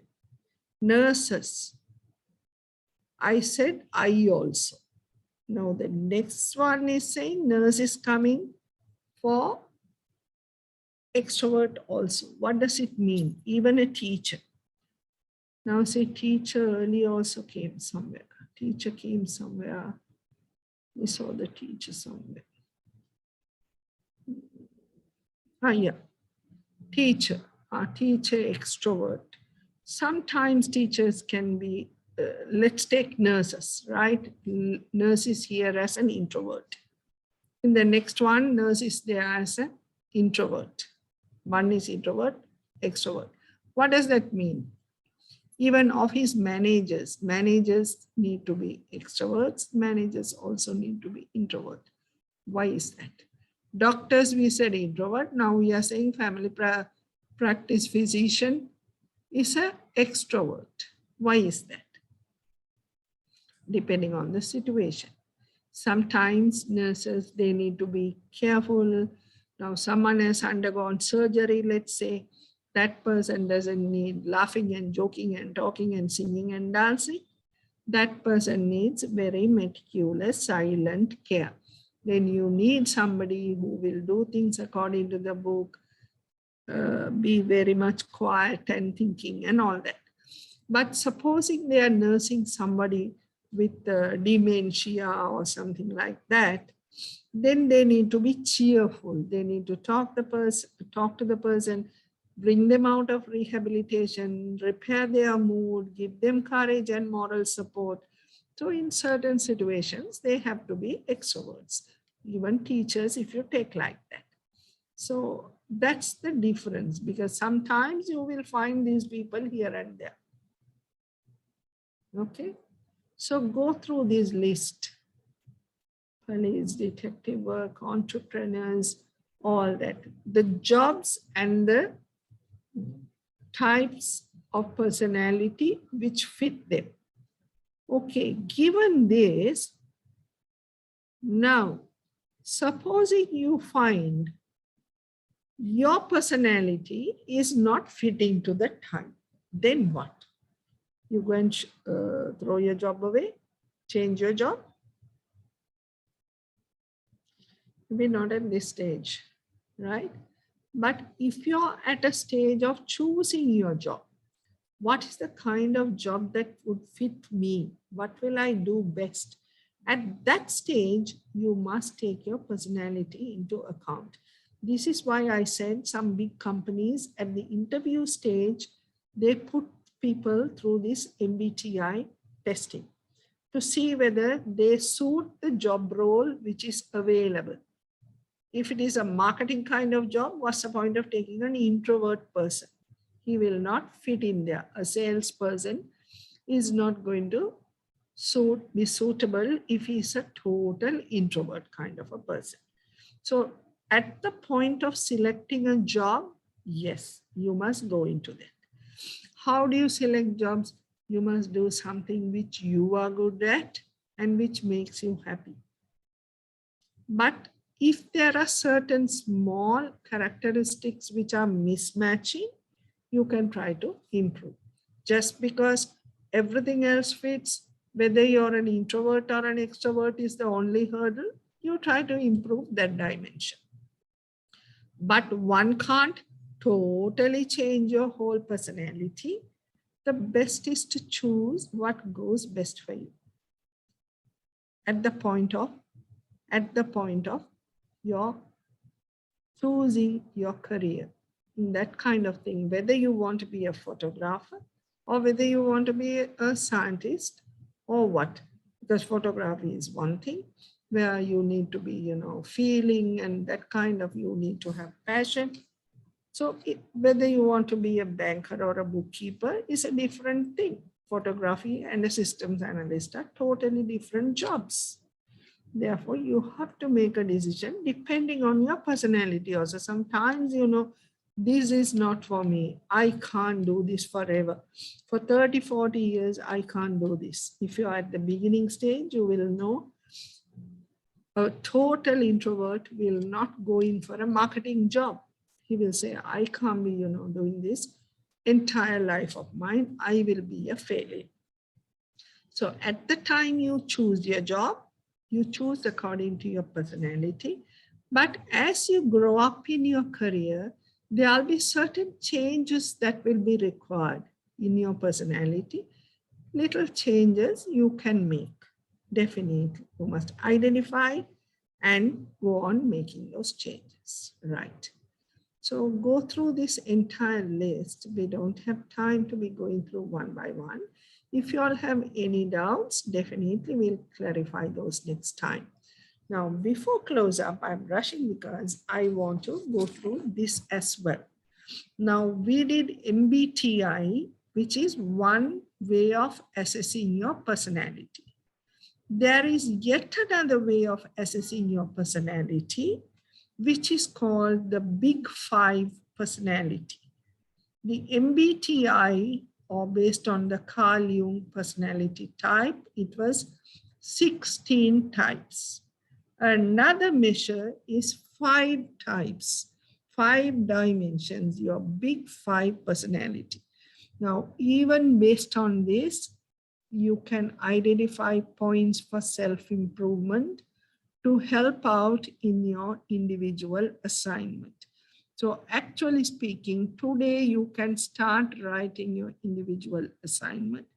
Sometimes, who knows, 5 areas of improvement you can find from today's session itself, and you can finish writing your individual assignment within a week. That also you can do, right? Now, the Big Five personality model introduced by Goldberg in 1993 is having 5 dimensions. Earlier, we had 4 dimensions, each divided into 2 types. These 5 are conscientiousness, difficult to pronounce, conscientiousness, emotional stability, agreeableness, extroversion. Extroversion is coming again. Openness to experience. Okay, let me explain. Seems tough, it isn't. Right. Louis Goldberg consolidated personality types and made it into 5 types. Well, it can be called ocean, can OCEOs. This is the preferred one. Consciousness. What was emotional stability, extroversion, agreeableness, open to experiences. This is the preferred one. Sometimes some books give it as N. N is neuroticism. Neuroticism is here. Neuroticism is the opposite of emotional stability. If you're like emotionally stable person is one end, one who has no emotional stability is a neurotic, right? It's on the other end. So these are all positive. This is a negative one. So let's not use that. Don't use this kind of, the books that are using N, go with this. Okay, now let's look at this. What does conscientiousness mean? It means you're dependable, you're hardworking, you're organized, you're disciplined, you're persistent, you're responsible. Again, there's going to be a questionnaire which I will introduce to you. So using that, you can get a score of whether you're high, medium, or low on conscientiousness. Conscientiousness. High, medium, or low. Emotional stability. We have a one full session on this, but you must know whether you're a calm person, whether you're a secure, you're happy, you're a cool person, or you're highly unhappy, stressed out, that kind of an angry person. You're always getting angry, you can't manage your anger. So that means you're low on emotional stability. You'll understand what it is. So again, from that questionnaire, we will try to classify you high, medium, or low on emotional stability. Agreeableness, cooperative, agreeable with the whole group, whether you're warm, caring, good-natured, trusting. If all these characteristics are at a very high level, you're high on agreeableness, or you will be medium, or you will be low on agreeableness. Extroversion is similar to what we saw earlier. Sociable, outgoing, talkative, assertive, gregarious.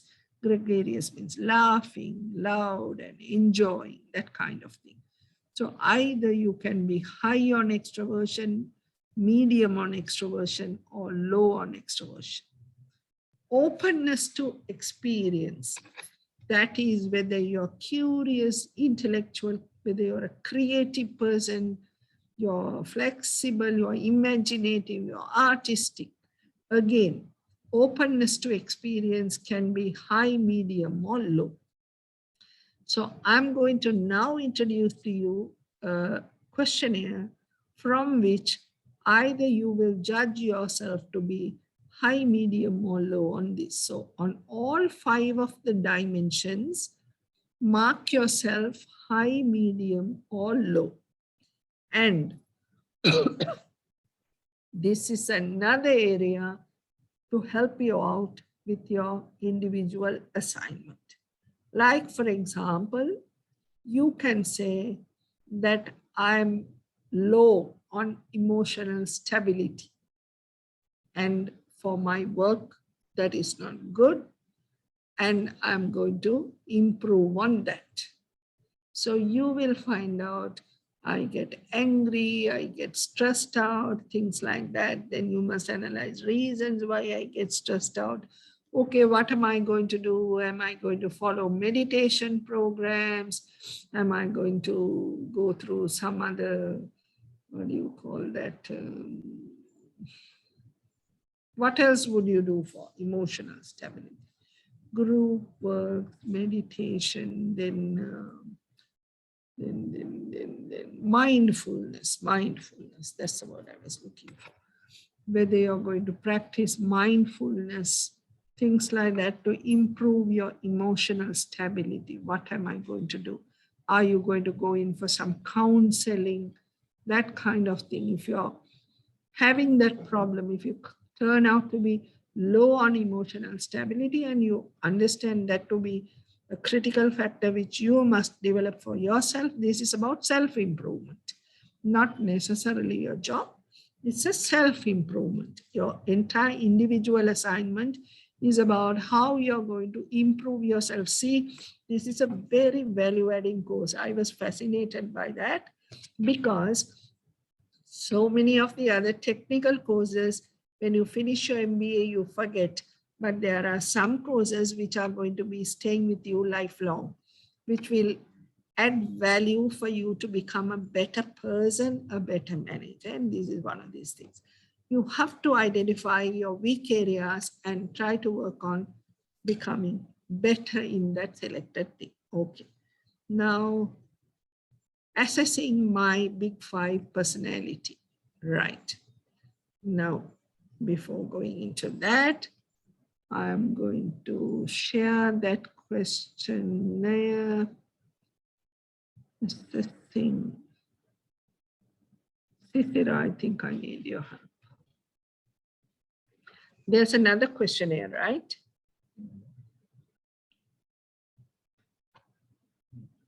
That one, basic. Right. Connect to lab.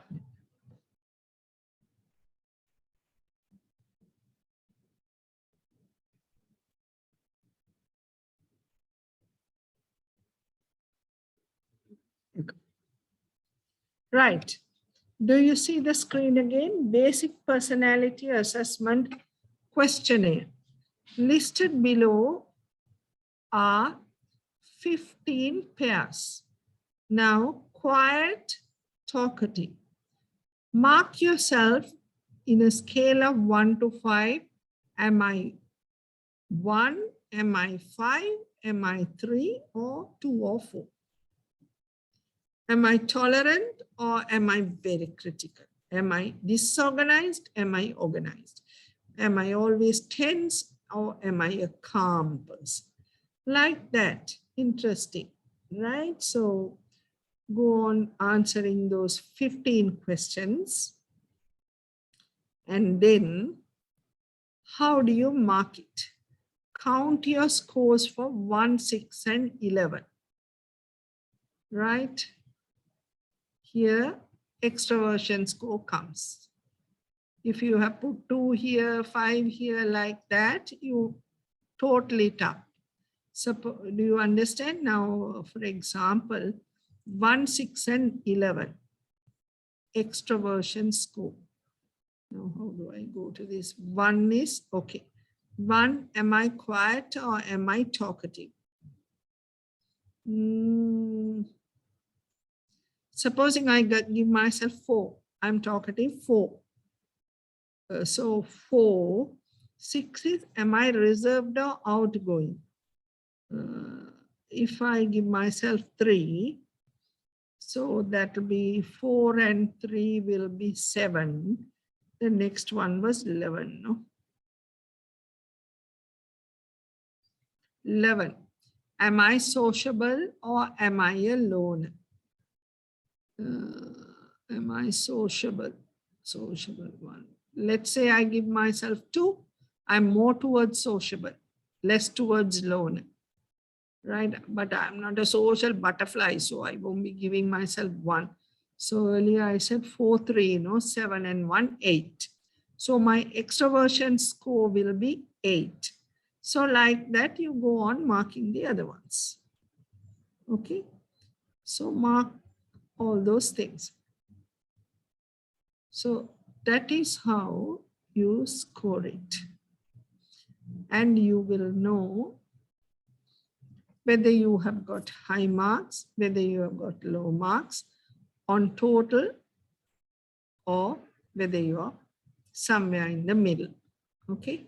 So if you are getting low marks for 3 of these, you should be on 1, 1, 1, 1. It will be 3. Supposing you had marked, if these were the 3, and if you had marked yourself 1, 1, 1, then you're on the lower side. If you had marked 5, 5, 5, 15 would have been the highest. Then in between would have been medium. So you know whether you're medium, whether you're high, or whether you're low. So you do that and get your score.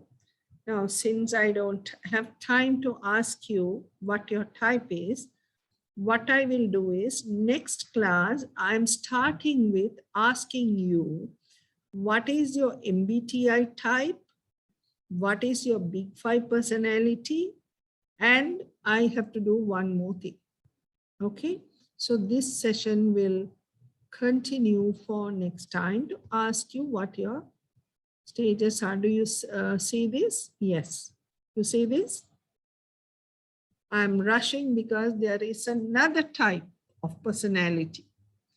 Type A, type B. So you can be a type A, you can be a type B. Now, what is type A? Type A is an aggressive involvement. You always wanted to achieve more in less and less time. And against others, opposing everyone, you want to go to the top if necessary. Not that all the time you're crushing others. Say, if you want to become the first in class, I want to become the best performer. I want to become the batch top. I want to be a merit holder from the MBA. That is a type A. You want to achieve, achieve, achieve. Now, this is where I told you I was a type A, typical type A. I go towards, I will not spare any trouble, any sacrifice to get what I want, the topmost. And the criticism against me is that I'm trying to drag my project students also with me towards that, whether they want it or not. I'm forcing them also to get 90 marks. That was a criticism I got from my family. So which was quite right. Just because I am type A, everyone is not type A. No, I want performance.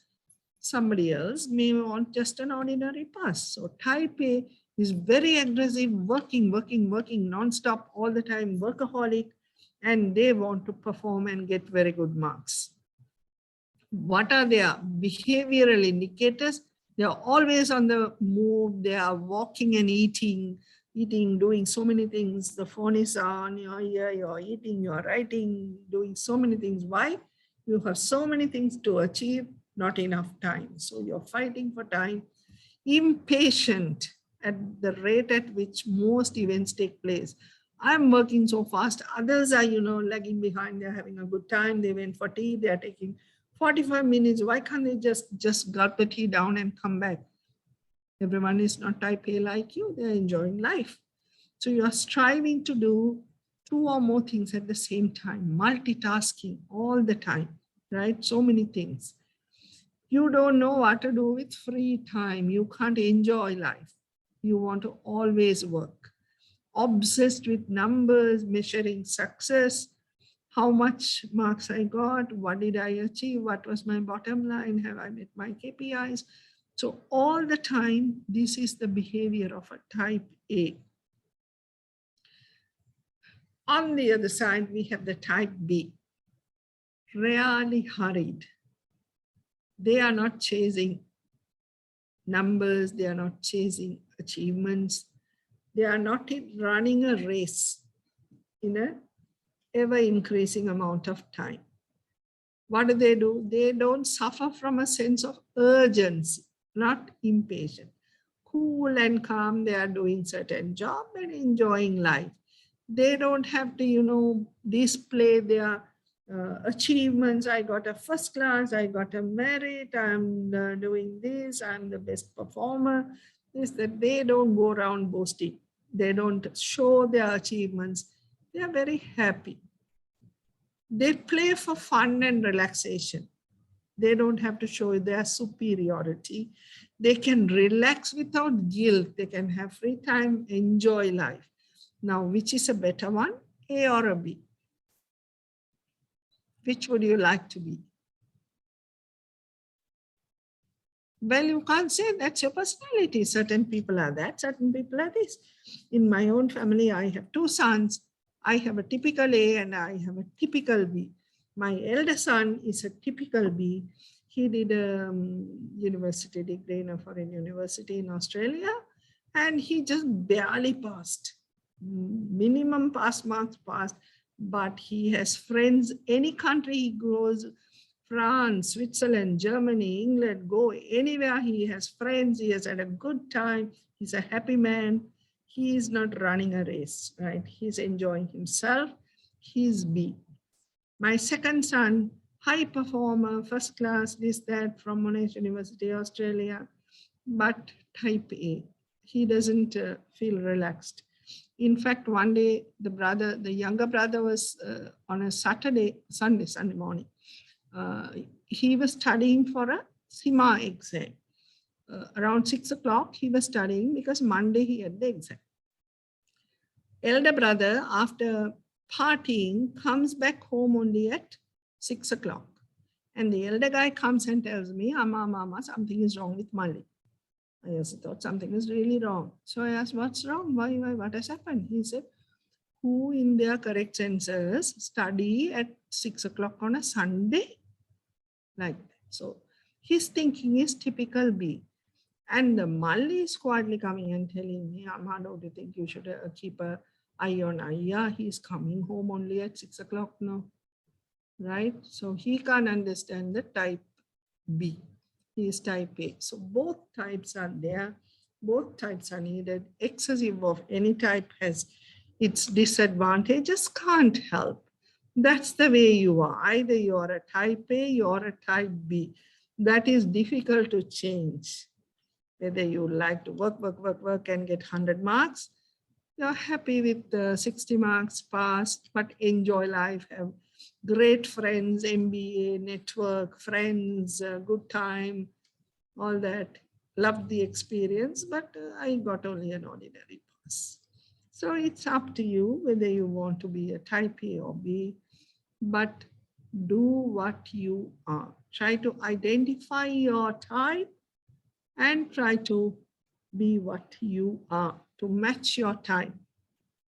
So I don't want to take more of your time only for the simple reason that even though I got 15 minutes late today, because they all had finished the earlier lecture late, I don't want the same thing happening for the next lecture. So what I will do is take up from here next time.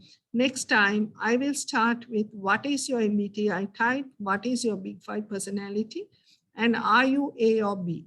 I want you all to give me answers to all that. Please work out and come and tell me, am I MBTI, what's my type, what's my Big Five, and what's my A or B.